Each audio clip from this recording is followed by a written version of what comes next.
नमस्कार. आज एका गंभीर विषयावर मला बोलायचं आहे. आता आपण सगळेच जण मोबाईलचा वापर सर्रास करतो आहे.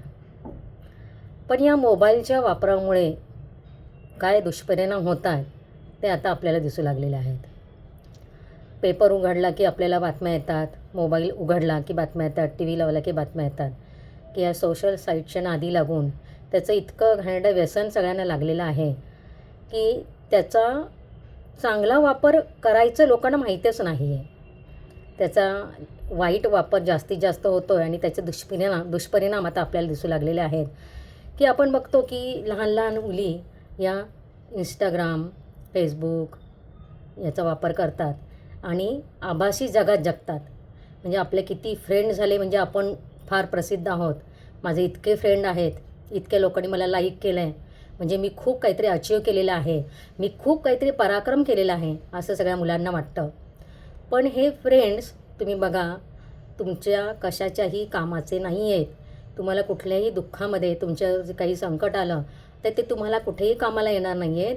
उलट हे फ्रेंडच तुम्हाला संकटात आणणार आहेत. ही जाणीव त्या मुलांना नसते. पण मला वाटतं आईवडिलांनी ही जाणीव करून दिली पाहिजे आणि मुलांना सावध केलं पाहिजे की हे आभासी जग आहे, या जगामध्ये तुम्ही जगू नका, तर वास्तवात जगा, वास्तवाचं भान ठेवा, अभ्यास करा. प्रत्येक गोष्टीचं एक वय असतं. ज्या वयात अभ्यास करायचा त्या वयात अभ्यास करायचा, ज्या वयात खेळायचं त्या वयात खेळायचं, ज्या वयात आपल्याला कमवायचं आहे त्या वयात कमवायचं आणि थोडंसं मनोरंजन म्हणून या मोबाईलचा वापर करायचा. पण त्या मोबाईलचा वापर जर आपल्या चांगल्यासाठी केला तर आपलं आयुष्य नक्कीच चांगलं घडतं. हे जर मुलांना समजावून सांगितलं तर मला वाटतं नक्कीच फरक पडेल. आपल्या मुलांचे मोबाईल तुम्ही तपासा, ते काय बघतायत काय नाही, तसेच ते कशा प्रकारे वापर करतायत हे बघा. आजकाल एक खूप फॅड झालेलं आहे की माझं आयुष्य आहे, मी माझ्या पद्धतीने जगेन, माय लाईफ माय रूल, हा जो नियम आलेला आहे तो फार चुकीचा आहे. एक तर आपल्या समाजामध्ये तुम्ही बघितलं तर कुटुंब पद्धती ही रसातळाला गेलेली आहे. म्हणजे एकत्र कुटुंब पद्धती तर आता नष्टच होत चाललेली आहे आणि 4 जणांचं चौकोनी त्रिकोणी कुटुंब उदयाला आलेले आहे. तर त्यातही प्रत्येकाचं आपला मोबाईल आणि आपलं जग असं निर्माण झालेलं आहे. तर आपण जर बघितलं तर त्याचे परिणाम म्हणजे आईवडील एका रूममध्ये बसलेले असतात, ते आपल्या मोबाईलमध्ये गर्क असतात, मुलं आपल्या रूममध्ये असतात, आपल्या मोबाईलमध्ये गर्क असतात, कोणाचा कोणाला थांग पत्ता नसतो. हे अतिशय वाईट चाललेलं आहे आणि याचा परिणाम मुलांनी आत्महत्या केली की आईवडिलांचे डोळे उघडतात, नंतर मेणबत्त्या पेटवून रडून अश्रू ढाळून काहीही उपयोग नाही आहे.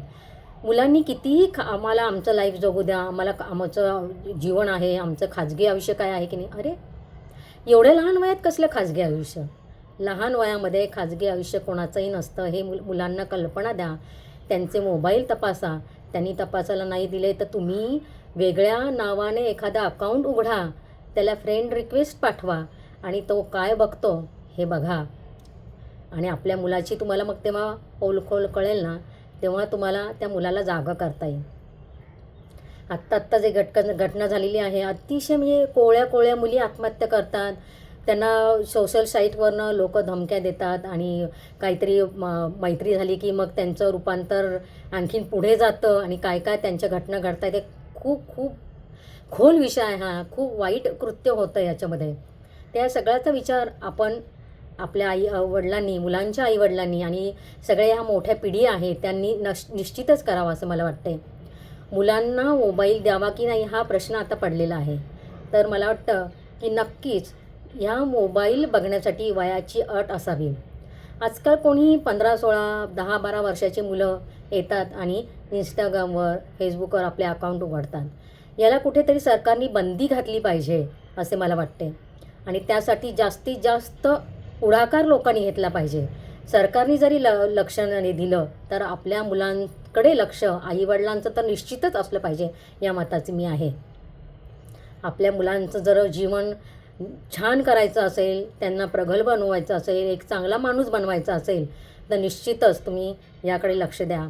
कारण आजकाल समाजामध्ये जरी लोकसंख्या वाढलेली असली तरी चांगले माणूस भेटणे हे फार दुरापास्त झालेलं आहे. आपल्या मुलगा मुलगी असू दे, त्यांना चांगला मानव बनवा आणि समाजामध्ये तरच चांगले नागरिक निर्माण होतील असे मला वाटते. धन्यवाद.